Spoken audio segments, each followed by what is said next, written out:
Hello my dear student, कैसे हैं आप। चलिए आज हम पढ़ेंगे नॉट फॉर प्रॉफिट ऑर्गेनाइजेशन के चैप्टर क्वेश्चन नंबर 2 और क्वेश्चन नंबर 3 का सॉल्यूशन को, जिसमें हमें प्रिपेयर करना है इनकम एंड एक्सपेंडिचर अकाउंट। ठीक है, एनसीईआरटी बुक का सॉल्यूशन बता रहा हूँ मैं बेटा, ध्यान में रखिएगा। क्वेश्चन नंबर 1 जिसमें receipt and payment account already मैं बता चुका हूँ, लिंक देखिएगा डिस्क्रिप्शन में दिया हुआ है, चैप्टर में जाइए, आपको पहला क्वेश्चन मिल जाएगा। अब हम चैप्टर नंबर 2 और 3 सॉल्व करने से पहले कुछ जरूरी चीज़ें हैं, कुछ ऐसे पॉइंट्स हैं जो जानना जरूरी है income and expenditure account prepare करने के लिए। नॉर्मली इनकम एंड हमने रिसिप्ट एंड पेमेंट अकाउंट बना था, उसमें सारे ट्रांजेक्शन को ऑल कैश ट्रांजेक्शन की एंट्री कर दिया था। बट जब हम इनकम एंड एक्सपेंडिचर अकाउंट बनाते हैं तो ध्यान ये रखना पड़ता है, इसमें केवल और केवल रेवेन्यू ट्रांजेक्शन ही एंट्री करते हैं। रेवेन्यू ट्रांजेक्शन मतलब नॉर्मल ट्रांजेक्शन शॉर्ट टर्म होते हैं, जिसमें कैपिटल ट्रांजेक्शन को इंक्लूड नहीं करते। फॉर एग्जांपल अगर लिखा हुआ परचेज ऑफ फर्नीचर, तो इसको एंट्री यहाँ पर नहीं करेंगे, क्योंकि फर्नीचर जो है लॉन्ग टर्म कैपिटल ट्रांजेक्शन है, उसको हम बैलेंस शीट में एंट्री करते हैं। यहाँ पर केवल और केवल रेवेन्यू ट्रांजेक्शन एंट्री करते हैं। पॉइंट नंबर 2 ध्यान रखना है, इसमें केवल और केवल करंट ईयर के आइटम्स की ही एंट्री होती है। अगर इसमें कुछ भी प्रीवियस ईयर का है या कुछ भी एडवांस ईयर का है, तो इन दोनों को पहले क्या कर दिया जाएगा, लेस कर दिया जाएगा। अगर कुछ भी करंट ईयर का आउटस्टैंडिंग है या फिर करंट ईयर का जो है पहले ही एडवांस जो है प्रीवियस ईयर में आ चुका है, तब उसको हम यहाँ पर इंक्लूड करेंगे। ठीक है ना। दूसरी बात, जैसे रिसीव एंड पेमेंट अकाउंट में balance BD and balance CD आता था, यहाँ पर ऐसा कुछ नहीं होता है। यहाँ पर हम cash in hand, cash at bank की कोई एंट्री नहीं करते हैं। ठीक है, चलिए अब हम रेवेन्यू ट्रांजैक्शन को और करंट ईयर के ट्रांजैक्शन को ही ध्यान में रखेंगे और इसकी एंट्री करेंगे। अब इसका फॉर्मेट जो बनता है ना, कुछ इस तरह से बनता है, क्योंकि क्वेश्चन नंबर 2 का सॉल्यूशन करने वाले हैं। फॉर्मेट बिल्कुल सिंपल है, ठीक है ना। एक्सपेंडिचर की एंट्री हम डेबिट साइड में करेंगे और इनकम की एंट्री हम क्रेडिट साइड में करेंगे। बट ध्यान में ये रखना है कि हमने रिसीप्ट एंड पेमेंट बनाया था, रिसीप्ट एंड पेमेंट, रिसीप्ट बनाया था हमने डेबिट साइड में और पेमेंट बनाया क्रेडिट साइड में। ऑल पेमेंट्स एक्सपेंडिचर साइड में आता है और रिसिप्ट जो है इनकम साइड में आता है, बट सारे नहीं, क्योंकि उसमें से कुछ कैपिटल हटा दिए जाते हैं, ओनली रेवेन्यू ट्रांजैक्शन। राइट, चलिए हम क्वेश्चन पढ़ते हैं, उसको बाद क्वेश्चन को अच्छे से सॉल्व करते हैं ताकि आपको अच्छे से समझ में आ जाए। तो भाई ये रहा question, the receipt and payment account of Hari Mohan charitable institution is given. ठीक है ना, हमारे पास रिसिप्ट है, रिसिप्ट मतलब इतना हमारे पास पैसा आया हुआ है और ये हमारा पेमेंट हुआ है। जहाँ बैलेंस बीडी दे रखा है कैश एट बैंक और cash in hand. Donation, subscription, और नॉर्मली सब्सक्रिप्शन सबसे बड़ा जो है हमारा इनकम होता है, जिसको हम इनकम एंड एक्सपेंडिचर में एंट्री करते हैं। डोनेशन के बारे में एडिशनल इन्फॉर्म दिया हुआ है तो ध्यान में रखना है, नहीं दिया हुआ है तो इसको भी हम इनकम मानते हैं। इंडोमेंट फंड इनकम है, बट ये कैपिटल है, कैपिटल आइटम है, तो उसकी एंट्री हम जो है बैलेंस शीट के लायबिलिटी साइड में करते हैं। लेगेसीज, इसके लिए हम एडिशनल इन्फॉर्मेशन देखते हैं। इंटरेस्ट ऑन इन्वेस्टमेंट ये इनकम है, इनकम साइड में लिखेंगे। इंटरेस्ट ऑन डिपॉजिट इनकम है, इनकम साइड में लिखते हैं। और सेल ऑफ ओल्ड न्यूज़पेपर ये भी इनकम है, इनकम साइड में लिखेंगे। ठीक है। फर्नीचर, एसेट्स परचेज किया जा रहा है, एसेट जो है इसमें नहीं आता है, वो बैलेंस शीट में जाता है, हम इनकम एक्सपेंडिचर में एंट्री करें। इन्वेस्टमेंट एसेट्स है, एंट्री नहीं करते हैं। एडवांस फॉर बिल्डिंग, बिल्डिंग के लिए दिया गया एडवांस, इसकी भी एंट्री हम नहीं करेंगे। ठीक है। नेक्स्ट, चैरिटीज नॉर्मल एक्सपेंडिचर है, सैलरीज नॉर्मल एक्सपेंडिचर है, रेंट नॉर्मल एक्सपेंडिचर है, प्रिंटिंग, पोस्टेज, एडवर्टीजमेंट और इंश्योरेंस ये सब नॉर्मल एक्सपेंडिचर है। और ये रहा बैलेंस शीट, हम इससे कोई मतलब नहीं इनकम एक्सपेंडिचर बनाते वक्त। अब कुछ एडिशनल इन्फॉर्मेशन दिया हुआ है, या it was decided to treat 50% of amount receive on account of legacies and donation as income. जो हमारे पास डोनेशन दे रखा है 32,000 और जो लेगेसीज है 24,000, इसका 50% हम इनकम मानेंगे। इनकम मतलब रेवेन्यू आइटम जिसकी एंट्री हम इनकम एंड एक्सपेंडिचर में करते हैं, बाकी 50% कहाँ जाएगा, बैलेंस शीट में। Liabilities is to provide for, liability की अवधि वन है क्या, रेंट 800, सैलरीज 1200 और एडवर्टीजमेंट 1200। लाइबिलिटी का मतलब क्या होता है कि ये ड्यू है, क्या है, ड्यू है, इसको अभी तक मिला नहीं है, सर इसका पेमेंट हमें किया नहीं है, पेमेंट करना है, तो ये सब आउटस्टैंडिंग बोलते हैं इसको। जो भी आउटस्टैंडिंग है पर्टिकुलर आइटम की रेंट जहाँ पर उसके साथ ये 800 प्लस कर देंगे, सैलरी में 1200 प्लस कर देंगे, एडवर्टीजमेंट में 200 प्लस कर देंगे। समझ में आ गया। और लास्ट में दे रखा है 2000 ड्यू पर interest on investment was not actually received. Interest on received investment, जो कि ऑलवेज इनकम होता है, अभी तक हमें इसको एक्चुअली मिला नहीं है, बट जनरेट हुआ है, इसको एक्रूड इंटरेस्ट मानेंगे और प्लस कर देंगे। ठीक है, चलिए इस पूरे क्वेश्चन को सॉल्व करते हैं पॉइंट टू पॉइंट। जब भी क्वेश्चन करें एक साइड पहले पकड़ लें, हम इसकी एंटी इनकम साइड की पहले करेंगे। इनकम में सबसे पहले क्या दे रखा था, डोनेशन, जिसका 50% जो इनकम है। तो यहाँ जो एंटी करेंगे हम क्या करेंगे, बाई करके, बाई डोनेशन। डोनेशन हमारे पास दे रखा है 30,000 एंड 30,000 का हमें क्या निकालना है, 50% निकालना है, क्योंकि 50% नहीं इनकम है। तो 32,000 का 50% होता है 16,000। ठीक है, कंप्लीट। उसके बाद दिया हुआ सब्सक्रिप्शन, सब्सक्रिप्शन से रिलेटेड हमारे पास कोई भी इंफॉर्मेशन नहीं है, तो टोटल अमाउंट डाल देंगे यहाँ पर 50,200। नेक्स्ट है लीगेसीज। लीगेसीज का भी 50% हमारा क्या इनकम है, दैट मीन्स 20,000, और इसका निकालेंगे 50%, दैट इज 50/100। कितना हो गया, सॉरी कितना दे रखा है, 12,000, सॉरी 24,000 का 50% कितना हो जाता है, 12,000। ओके, नेक्स्ट दे रखा है interest on investment. Interest on investment दिया कितना है, 3,800, बट पॉइंट नंबर थर्ड में दे रखा है 2,000 अभी भी ड्यू है, दैट मीन्स आउटस्टैंडिंग। तो आउटस्टैंडिंग जो है कितना है, 2,000, तो प्लस कर देंगे, टोटल आइटम कितना हो गया, 5,800, right. At last interest on deposit given है बाय इंटरेस्ट ऑन डिपॉजिट्स, अब ये कितना गिवन है, 800। एंड लास्ट है sale of newspaper by sale of newspaper and the amount is 500। Okay, इतनी एंट्री कर दी, सारी इनकम होगी। अब एक्सपेंडिचर में आते हैं। एक्सपेंडिचर की शुरुआत किससे, फर्नीचर तो है नहीं, इन्वेस्टमेंट नहीं, एडवांस भी नहीं आ रहा, चैरिटी से। तो 2 charities, amount of charities is 60,000. next salaries, but salary से रिलेटेड एडजस्टमेंट दे रखा है कि 1200 salaries are due, that means total amount of salary 10,400, इसमें प्लस कर देंगे हम outstanding, and outstanding is 1200, that means the amount is 11,600।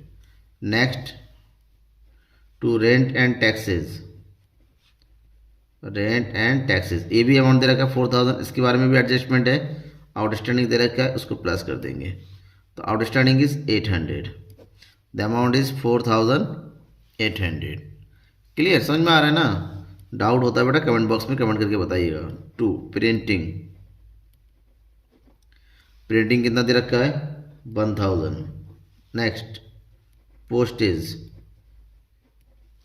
Postage दिया हुआ है हमारे पास कितना, 300। Next advertisement, and advertisement given है 1100, बिकॉज इसका भी एडजस्टमेंट दिया हुआ है, आउटस्टैंडिंग गिवन है, तो आउटस्टैंडिंग की एंट्री कीजिए 200, तो टोटल अमाउंट इज 300। क्लियर हो गया। To insurance, and the insurance is 4,800, complete हो गया, कोई भी आइटम नहीं बचा हुआ है। अब लास्ट में क्या किया जाता है, लास्ट में किया जाता है दोनों का टोटल।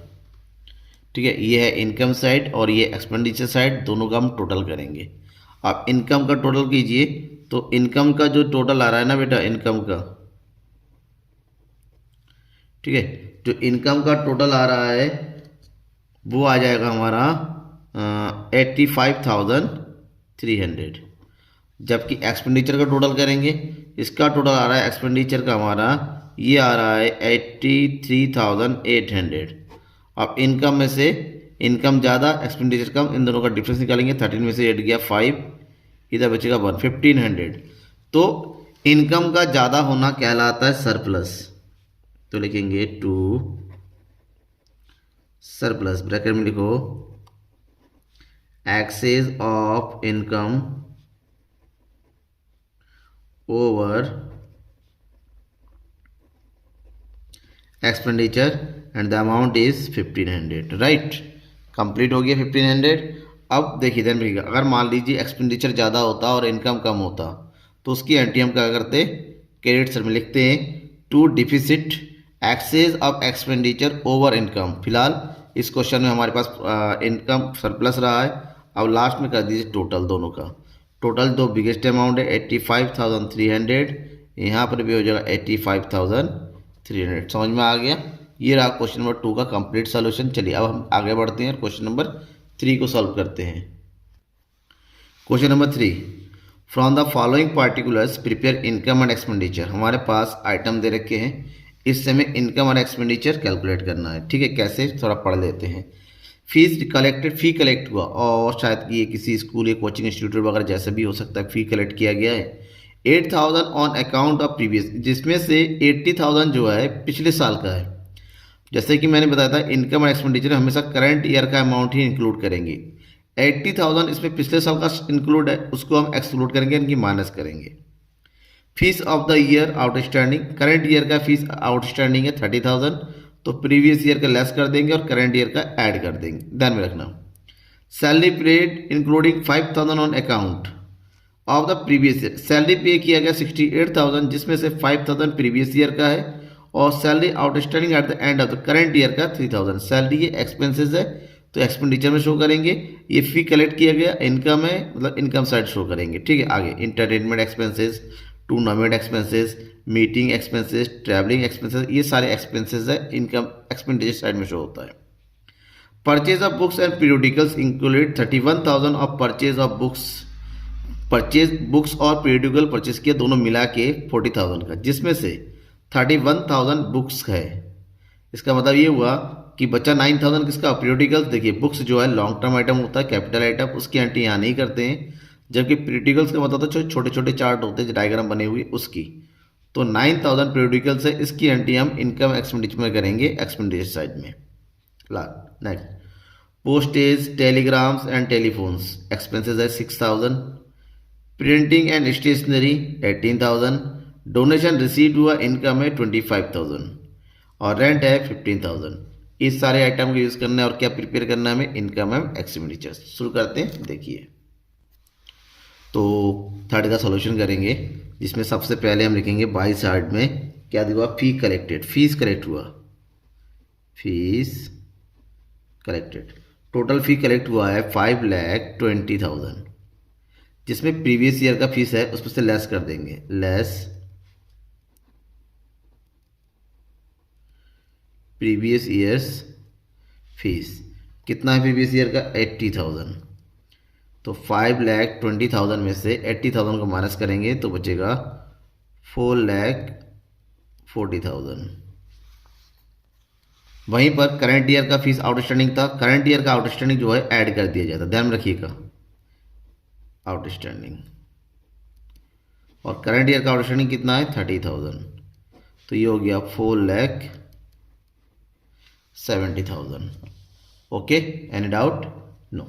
पी कलेक्टेड बाद और क्या आएगा जो इनकम है, इसमें इनकम में एक ही चीज़ दे रखा है लास्ट में, बिल्कुल डोनेशन रिसीव। देखिए क्वेश्चन के बिल्कुल लास्ट में देखिए यहाँ पर क्या दिया हुआ, डोनेशन रिसीव 25,000। ये जो डोनेशन है वो इनकम आएगा और उसको इनकम की कैटेगरी में लिखते हैं यहाँ पर, this one by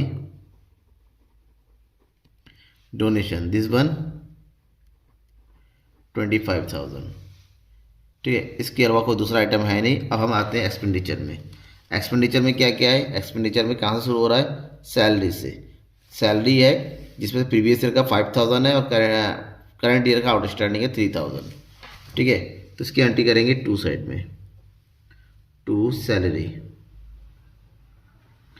total salary 68,000, इसमें से लेस कर देंगे प्रीवियस ईयर का, प्रीवियस ईयर्स कितना है ये 5,000, तो बचा कितना 63,000, जिसमें हम प्लस कर देंगे outstanding of current year, of current year. और करंट ईयर का आउटस्टैंडिंग जो है कितना है 3,000, तो नेट अमाउंट आ जाएगा 66,000। समझेगा ना कैसे लिखा। पिछले साल का या फिर एडवांस ईयर का कुछ होता है वो लेस कर दिया जाए, करंट ईयर का जो है वो ऐड कर दिया जाता है। ओके, अब जितने भी एक्सपेंसेस है क्या क्या दिया हुआ, entertainment expenses one by one डालते चलिए।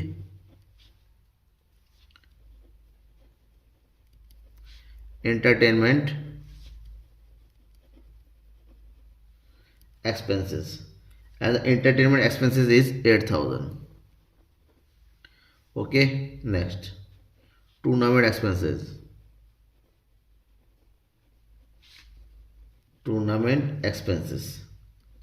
this one 25,000.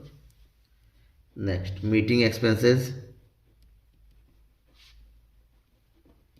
and this amount is 18,000. Next periodicals दे रखा है, पीरियोडिकल्स टोटल अमाउंट है 40 में से 31,000 की बुक है तो बचा 9,000। ओके, नेक्स्ट पीरियोडिकल्स हो गया रेंट, एंड रेंट गिवन है 15,000। And at last printing, postage, Telegram and telephone, postage, telegrams and telephone,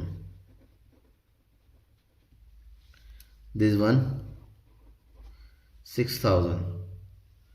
Next printing and stationery,